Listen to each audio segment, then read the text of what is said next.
Saat ini ada ribuan, mungkin jutaan database, baik pemerintah maupun swasta yang berisi informasi pribadi tentang kita.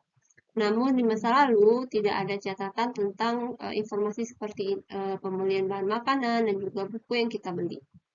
Saat seseorang berada dan melihat buku di perpustakaan atau di toko, maka juga tidak ada yang tahu apa yang kita baca ataupun apa yang kita lihat. Dokumen pemerintah tersedia untuk umum, tetapi mengaksesnya membutuhkan waktu dan juga usaha. Tidaklah mudah untuk menyatukan catatan keuangan, pekerjaan, dan keluarga seseorang. Namun, pada saat ini, perusahaan besar yang mengoperasikan video, jejaring sosial, email, layanan pencarian, dapat menggabungkan semua informasi dari penggunaan semua sistem, semua aplikasi untuk mendapatkan gambaran rinci tentang minat seseorang, pendapatan seseorang, hubungan keluarga seseorang, kebiasaannya, kemudian aktivitas seseorang. Bahkan jika kita tidak masuk sebagai anggota suatu layanan atau member suatu layanan, maka berbagai perangkat lunak dapat melacak kegiatan kita di website yang telah kita kunjungi. Di masa yang lalu, percakapan akan menghilang ketika orang selesai berbicara, dan biasanya hanya pengirim dan penerima yang membaca komunikasi pribadi kita. Namun, pada saat ini, ketika kita berkomunikasi melalui SMS, email, media sosial, dan sebagainya, maka ada catatan kata-kata kita yang dapat disalin, diteruskan, disebarluaskan, dan dibaca orang lain, bahkan untuk bertahun-tahun kemudian. Dan pada saat ini juga, orang-orang telah menggunakan perintah lisan untuk berbicara dengan asisten pribadi digital, dan juga pada perangkat di rumah mereka yang terhubung dengan internet atau IoT, sehingga mikrofon akan mendengarkan setiap saat dimanapun kita berada.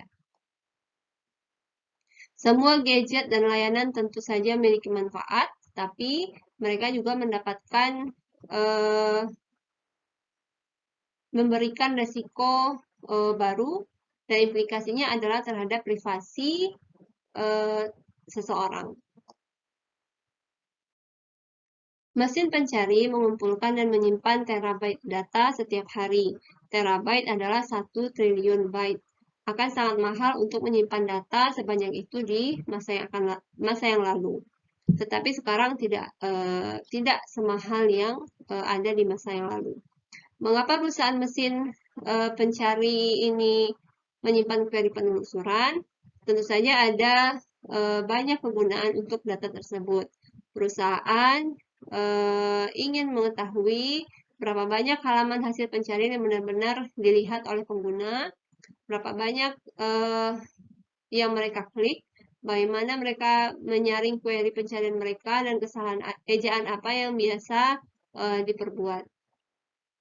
Perusahaan menganalisis data untuk kepentingan layanan pencarian, menargetkan iklan yang lebih baik, dan mengembangkan layanan yang baru. Data permintaan pencarian juga berharga bagi banyak perusahaan selain perusahaan mesin pencari. Misalnya, dengan menganalisis query penelusuran, maka perusahaan mempelajari jenis produk dan fitur apa yang dicari oleh orang, dan mereka akan memodifikasi produk mereka untuk memenuhi preferensi dari konsumen tersebut. Tapi siapa lagi yang bisa melihat kumpulan data ini, dan mengapa kita harus peduli tentang apa yang kita telusuri di web? Jika itu tidak merupakan topik yang tidak berbahaya, maka mungkin kita tidak akan terlalu peduli. Namun, apa yang akan terjadi jika misalnya topik yang kita cari di web itu adalah hal-hal seperti masalah kesehatan dan psikologis, kebangkrutan, atau misalnya perjudian yang mungkin tidak terkendali, konspirasi, kemudian tentang alkohol, informasi tentang anti aborsi misalnya, atau informasi pro aborsi, erotika, dan juga obat-obatan terlarang. Dengan begitu banyak aplikasi smartphone yang gratis tersedia, kemudian bermanfaat, maka tentu saja kita akan dengan cepat untuk mengunduhnya. Nah, para peneliti dan juga jurnalis melihat dari dekat perangkat lunak dan aplikasi ponsel dan menemukan beberapa hal. Beberapa ponsel Android dan iPhone masing-masing mengirimkan data lokasi yang pada dasarnya lokasi menara seluler terdekat ke Google dan Apple. Kemudian perusahaan menggunakan data tersebut untuk membangun layanan berbasis lokasi yang bisa sangat berharga bagi publik dan juga perusahaan. Peneliti industri memperkirakan pasar untuk layanan lokasi bernilai miliaran dolar. Data lokasi seharusnya anonim, tetapi peneliti menemukan bahwa dalam beberapa kasus mereka menyertai ID telepon kita. Kemudian setengah dari aplikasi dalam satu pengujian tersebut mengirimkan nomor ID telepon atau lokasi ke perusahaan lain selain yang menyediakan aplikasi. Nah, beberapa aplikasi juga mengirimkan informasi usia dan juga jenis kelamin ke perusahaan periklanan tanpa sepengetahuan atau persetujuan penggunanya. Berbagai aplikasi menyalin daftar kontak pengguna ke server jarak jauh. Terdapat berbagai aplikasi untuk itu. Kemudian ponsel Android dan juga iPhone mengizinkan aplikasi untuk menyalin foto dan juga misalnya mempostingnya di internet. Jika pengguna mengizinkan aplikasi untuk melakukan tindakan lain yang tidak ada hubungannya dengan foto. Membocorkan data pribadi melalui aplikasi telepon juga adalah masalah yang sering muncul. Nah, mengapa ini penting? Karena data rentan terhadap kehilangan, peretasan, dan juga penyalahgunaan. Jika kita tidak tahu bahwa telepon menyimpan atau mengirimkan informasi, kita tidak tahu bagaimana harus menghapusnya. Kemudian aplikasi menggunakan fitur pada ponsel yang menunjukkan lokasi ponsel, tingkat cahaya, pergerakan ponsel, keberadaan ponsel lain di sekitar, dan sebagainya. Mengetahui di mana kita berada selama periode waktu tertentu, dikombinasikan dengan informasi lain dari telepon, maka dapat memberitahu banyak tentang aktivitas kita dan juga minat kita, serta dengan siapa kita bergaul. Dan hal tersebut juga dapat menunjukkan di mana kita mungkin berada pada waktu tertentu di masa yang akan datang.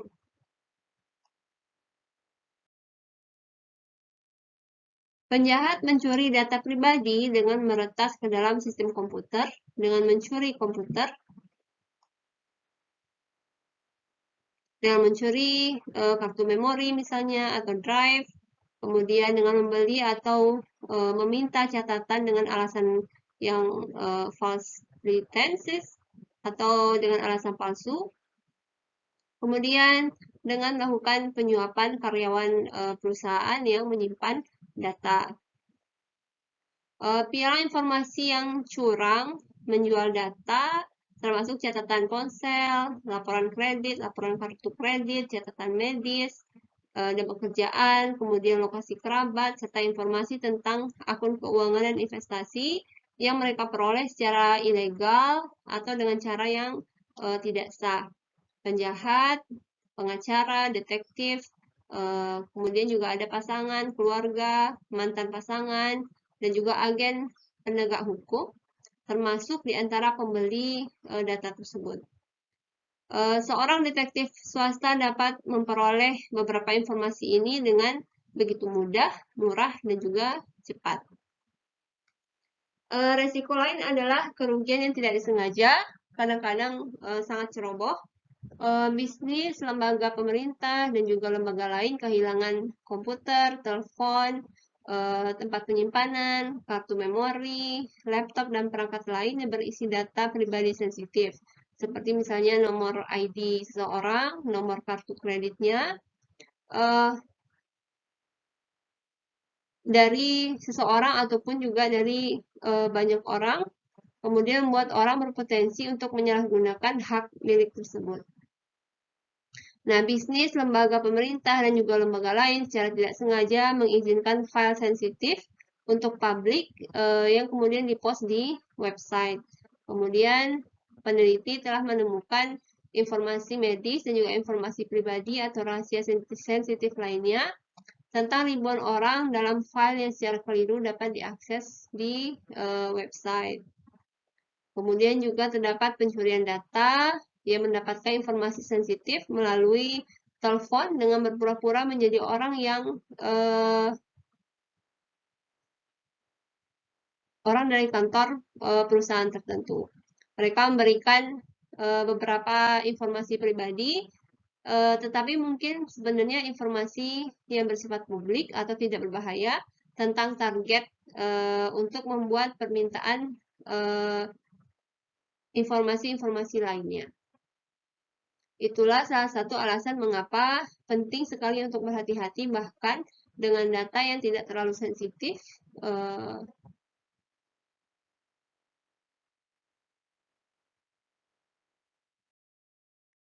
Berikut adalah beberapa contoh kecil informasi pribadi yang dicuri, hilang, ataupun bocor.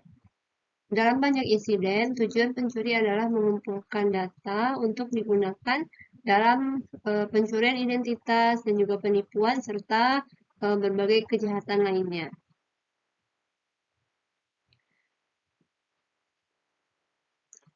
Ada yang datanya dicuri oleh hackers. Contohnya ini adalah di University of California, Harvard, Georgia Tech, dan Kent State yang data-data dari mahasiswanya, aplikan, fakulti, dan alumni yang dicuri oleh hacker. Kemudian sama halnya dengan yang terjadi di game online, video game online, juga dicuri oleh hacker, di mana nama, tanggal lahir, dan juga kartu kredit dari 77 juta orang yang memainkan video game dengan video game online menggunakan PlayStation dicuri oleh hacker. Kemudian ada juga yang hilang karena dicuri ketika sedang transit, yaitu Bank of America yang dicuri disknya yang berisikan informasi bank tersebut. Kemudian ada juga yang data tersebut, data kredit history dan juga personal data dari 163.000 orang diperjualbelikan ke orang yang seorang penipu. Jadi yang berpura-pura menjadi legitimate business. Kemudian ada juga yang laptopnya dicuri oleh orang lain ketika berada di hospital, di mobilnya yang berisikan nama pasien, social security number-nya, address-nya, date of birth-nya, kemudian pembayaran medical informasi pembayaran medikalnya yang lebih dari 400.000 pasien di sebuah hospital. Kemudian ada juga yang tercuri dari monster.com, situs pencarian kerja yang berisikan informasi job seeker. Kemudian ada juga yang data itu hilang atau tercuri atau leak information, personal information itu karena terjadinya salah pengiriman email. Jadi ada yang mengirimkan email 30 negara, termasuk diantaranya adalah Amerika, Rusia, Inggris, Cina, Jerman, karena salah kirim email.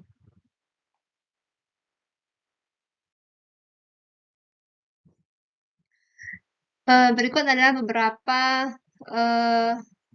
ringkasan mengenai sumber dari resiko-resiko kehilangan data ataupun penyebaran data informasi kepada orang lain. Yang pertama adalah apapun yang kita lakukan di dunia maya, bahkan secara singkat, dapat direkam dan juga ditautkan ke device-device yang lain.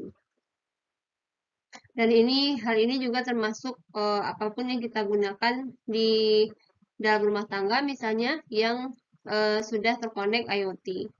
Kemudian dengan adanya huge amount of storage space yang tersedia yang menyimpan begitu banyak data yang kita tidak bisa membayangkan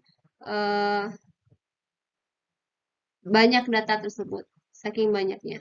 Kemudian kadang kita juga tidak terlalu menyadari pengumpulan informasi tentang kita dan juga tentang aktivitas kita. Kemudian software adalah hal yang sangat kompleks. Kemudian terkadang bisnis, organisasi, dan pengelola situs bahkan tidak tahu apa yang dikumpulkan dan disimpan oleh perangkat lunak yang mereka gunakan. Kemudian leaks happen, jadi kadang kebocoran terjadi, maka disitulah terjadi resiko kehilangan data. Kemudian kumpulan informasi kecil yang jika dikumpulkan akan menjadi sebuah detail picture atau gambaran yang detail yang menggambarkan kehidupan seseorang. Kemudian direct association, jadi asosiasi langsung dengan orang lain, mungkin tidak penting untuk privasi, namun identifikasi ini menjadi sangat mudah karena jumlah informasi pribadi yang disimpan dan juga adanya kekuatan alat pencari atau mesin pencari dan juga dengan adanya analisis data, maka data kita akan dapat bocor kepada orang lain. Kemudian informasi di web publik yang tersedia untuk semua orang dan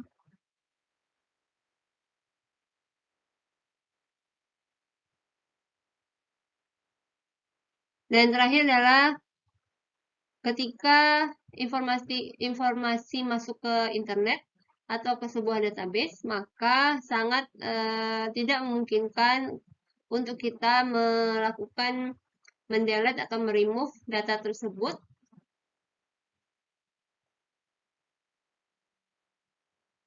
jika sudah beredar pada orang lain atau perangkat lunak tersebut secara otomatis dapat dengan cepat membuat atau mendistribusikan salinan dari data yang sudah kita sebarkan.